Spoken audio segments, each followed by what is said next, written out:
Welcome to future bright and this is a current affair session. हमारे previous videos में हमने आपको बताया था कि क्या अभी करंट सिनेरियो चल रहा है। रशिया ने इन्वेजन कर दिया, रशिया कहाँ तक घुसा, कैसे घुसा, क्या था। मस्ट वॉच वीडियो है, वो वीडियो भी आज ज़रूर देखिएगा। आज हम इस वीडियो में थोड़ी पास्ट की घटनाओं पे नज़र डालते हैं, हिस्टोरिकल पॉइंट ऑफ व्यू से इन तीनों देशों का क्या रिलेशन रहा है, रशिया, इंडिया एंड यूक्रेन। और स्पेशली इसमें हम सबसे पहली बात आपको बता दें कि शायद कल हम लोगों ने बैठ के जो चर्चा की थी वो ऑलमोस्ट 90% अभी कि 12-14 घंटे में काम खत्म हो जाएगा और 12 घंटे हो भी गए, 12-13 घंटे अभी हुए हैं। और उसके बाद ऐसा लग रहा है रसिया ने 80% तो काम खत्म। हम लोग ये कह रहे थे कि शायद कल जब हम वीडियो बना रहे होंगे तो यूक्रेन पूरी तरह से रसिया ने कैप्चर कर लिया होगा और ऑलमोस्ट हो ही चुका है। और अब थोड़ा जैसा कि अभी बिल्कुल करंट की न्यूज़ है, आपको बता दें करंट की आप देख रहे होंगे 15-16 मिनट बाद अपलोड होगा तब तक शायद नाटो कुछ करने वाला है। करने वाला कुछ नहीं है, अभी मीटिंग खाली बस जो कुछ करना था वो अब रूस ने कर दिया। लेकिन बड़ी बात जो आज हम लोग करने के लिए बैठे हैं वो ये है, आपको ये देखना होगा कि यूक्रेन जो कल से गिड़गिड़ा रहा था कि साहब भारत को बात करनी चाहिए, भारत को बिल्कुल बात करनी चाहिए, शांति होनी चाहिए सब जगह। लेकिन पुरानी बात है, आपको राजपाल जी भी बताएंगे कि 1971 में 1998 में जब अपना पोखरण हुआ था तो उसके बारे में न्यूक्लियर टेस्ट जब हुआ तो उसके बारे में यूक्रेन की क्या राय रही थी, क्या वो भारत के साथ था। और ये बात हम ही आपको बताने जा रहे हैं। शायद किसी चैनल पे आपने देखा होगा, लोग करंट बात करते हैं क्योंकि हम ये सोचते हैं कि आपके पास न्यूज़ तो जाएगा, ऑलवेज रिपीट। और इसके साथ साथ ये भी हो कि आपको वो नॉलेज हम दे पाएं जो थोड़ा हट के आपको मिल रही हो। तो आप हमारे चैनल पे देखिए, और जो बात हम बताने जा रहे हैं, जो हम लोग डिस्कस करने जा रहे हैं, वो बहुत अहम है कि यूक्रेन का उस समय पॉइंट ऑफ व्यू क्या था भारत के प्रति, कि सारे देश सभी लोगों ने प्रतिबंध लगा रखा था भारत के ऊपर। यूक्रेन से भी जब पूछा गया तो उन्होंने भी कंडेम किया। और अकेला राजपाल जी अकेला देश था शायद रसिया, बिल्कुल, और जिसने भारत का वन मैन आर्मी था। और जैसे कौशल जी ने कल आवाज़ उठाई थी कि हमारे अनुसार 48 आवर्स के अंदर यूक्रेन दुनिया के नक्शे से मिट जाएगा, और 48 क्या 12 आवर्स के अंदर ही काफ़ी असर दिखने को मिल रहा है। और जब तक ये वीडियो अपलोड होगा 24 आवर्स हो भी जाएंगे और शायद रशिया ऑलमोस्ट कब्जा कर दी यूक्रेन के ऊपर। उससे पहले हम बात करते हैं, कल यूक्रेन के एम्बेसडर ने हमारे इंडिया में खुलेआम ये इंटरव्यू दिया। उन्होंने ये शब्द कोट किया, मोदी जी की वर्ल्ड के अंदर बहुत इज्जत है, बहुत रेपुटेशन है, और अगर मोदी जी कहें तो पुतिन इनकी बात मान ले। परंतु उन्होंने ये नहीं सोचा कि ये वर्ल्ड अफेयर है, यहाँ पे डिप्लोमेसी चलती है। और कई लोगों ने ये भी कमेंट किए कि हेल्प करनी चाहिए, ऐसा करना चाहिए। तो ये डिप्लोमेसी है, ये कूटनीति, यहाँ इमोशन नहीं चलते। यहाँ जो इतिहास में हो रखा होता है हमारे साथ जैसा हुआ। और हमको अपने हित पहले देखने, हर व्यक्ति पहले अपना हित देखता है, और बाकी दूर से देखने में लोगों को तो ये लगता है, बहुत कई सारे चैनल में और भी दिखाया गया, आपने देखा होगा कि रसिया के खुद के कुछ लोग हैं जो शायद ऐसा दिखा रहे हैं, चैनल को इस सपोर्ट में नहीं है। लेकिन मेन चीज ये है कि अगर आपके ऊपर हमला हुआ, नहीं भी हुआ है, लेकिन आपको खतरा है कि साहब ऐसा हो सकता है, तो पहले अपनी सुरक्षा करना जरूरी है। जब हमने 1998 के अंदर पोखरण के अंदर न्यूक्लियर टेस्ट 2 किया था, जब अटल जी भी वहाँ मौजूद थे, APJ अब्दुल कलाम भी मौजूद थे, और सब कुछ थे, और उन्हीं के टाइम पे ये सब कुछ हुआ था।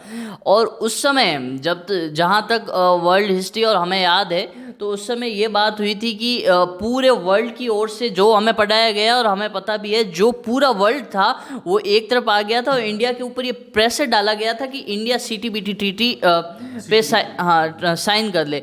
परंतु इंडिया ने साइन नहीं किया।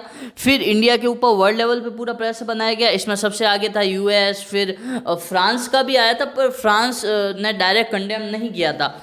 उस समय अगर हम यूक्रेन का देखें तो यूक्रेन ने ये कोट करके ये शब्द कहा था कि we clearly condemn India's nuclear policy. और उसने ये कहा था कि जब हम 1991 में रशिया से आज़ाद हुए थे तो हमें जो विरासत के अंदर जो न्यूक्लियर वॉरफील्ड मिले थे, जो ऑलमोस्ट 3000 थे, वो हमने रशिया को वापस लौटा दिए। तो हमने वापस लौटा दिए, पर इंडिया ऐसा क्यों कर रहा है? इंडिया विश्व शांति नहीं चाहता। तो उस समय पूरी दुनिया के अंदर UNO में वीटो पावर की ओर से और दूसरे देशों में हमारे साथ केवल एक देश खड़ा हुआ था जिसका नाम था रशिया। और उसके बाद अगर हम रिसेंट की बात करें तो अभी ऑलमोस्ट 2-3 ईयर पहले जब यूक्रेन और पाकिस्तान 3,000 टैंकों की डील कर रहे थे, तब इंडिया ने यूक्रेन से बहुत विनती की कि आप एक टेरर फंडिंग देश को, टेरर कंट्री को आप हथियार ना दीजिए, क्योंकि ये एक टेररिस्ट कंट्री है और वहाँ से, पाकिस्तान से टेररिस्ट हमारे इंडिया के अंदर एक्सपोर्ट होते हैं। तो भारत ने बहुत विनती की, परंतु यूक्रेन ने भारत की एक न सुनी और 650 million, this is huge number, $650 million US dollar की हाँ डील साइन की। और ना केवल उसके बाद टैंक दिए, वॉर व्हीकल दिए, बहुत कुछ दिया।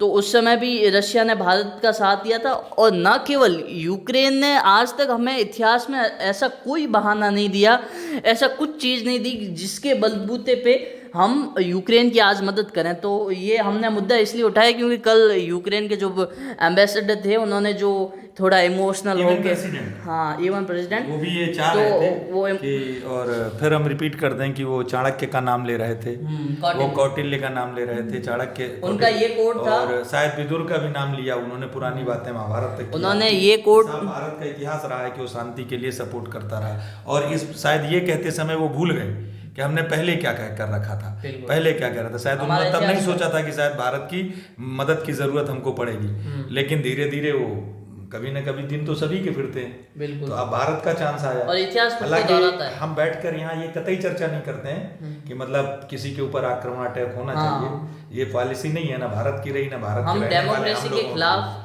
कतई नहीं रहे, हम ये नहीं रहे, सबकी संप्रभुता होना चाहिए, सोवरेनिटी सबकी जरूरी है, परंतु भारत की कूटनीति सर्वप्रथम। लेकिन अब चक्कर तो ये है कि अब, और वैसे भी तो अन्य भी तो देश हैं, और इस समय तो सबसे बड़ी बात है जो अपने को देखना है कि अभी अब से कुछ बस 4-5 मिनट बाद हो सकता है कि नाटो क्या कहता है।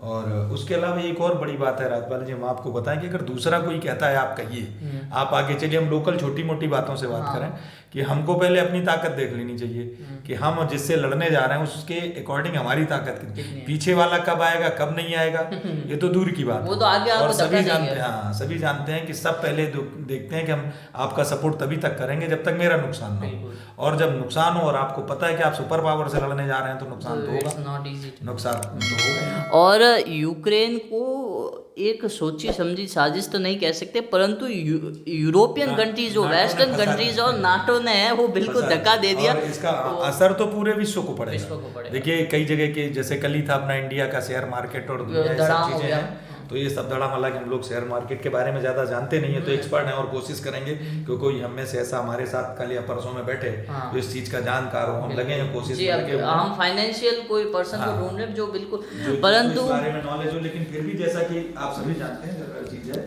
सब बातें हैं, उसमें ये भी लगा है कि यहाँ और कई जगह की और अचानक पेट्रोल के प्राइस भी बढ़ गए हैं, तो ये सारी चीजें तो होंगी कुछ देर की। लेकिन कल एक बड़ा मुद्दा हम लोगों ने अनुमान लगाया था, क्योंकि ताकत हम लोग जानते हैं, हमने ऑफिशियल डाटा के ऊपर तुलना की, हाँ हम लोग इस पे चर्चा करते हैं और हम कोशिश करते हैं कि आप हमारे चैनल पर जब भी आए तो आपको ज्ञानवर्धक चीजें ऐसी मिलती हैं, इसलिए। और हम कोई ऐसा नहीं सोचते हैं कि हम कोई काम हो रहा तुरंत बैठ जाएं और तुरंत उस पर वीडियो बनाओ और आपको डालें, नहीं, हम अपनी पूरी बात पे पहले तहकीकात करते हैं, बैठते हैं, जांच करते हैं और उसके बाद आप तक ऑथेंटिक जानकारी पहुंचाने की कोशिश करते हैं। And we are educational channel, not news channel, तो हम एनालिसिस कर रहे हैं, हम कोई ये न्यूज़ बताने का प्रयास नहीं कर रहे। तो जैसे कि कल यूक्रेन के एम्बेसडर ने बिल्कुल ये कोट करके कहा था कि जब विश्व में दूसरी जगह सिविलाइजेशन नहीं थी, लोग पैदा भी नहीं हुए थे, खाना पीने की बात दूर की है, लोग पैदा भी नहीं हुए थे, लोग रहते भी नहीं थे, उस समय भारत में कौटिल्य कूटनीति कर रहे थे, ये उनका कोट है।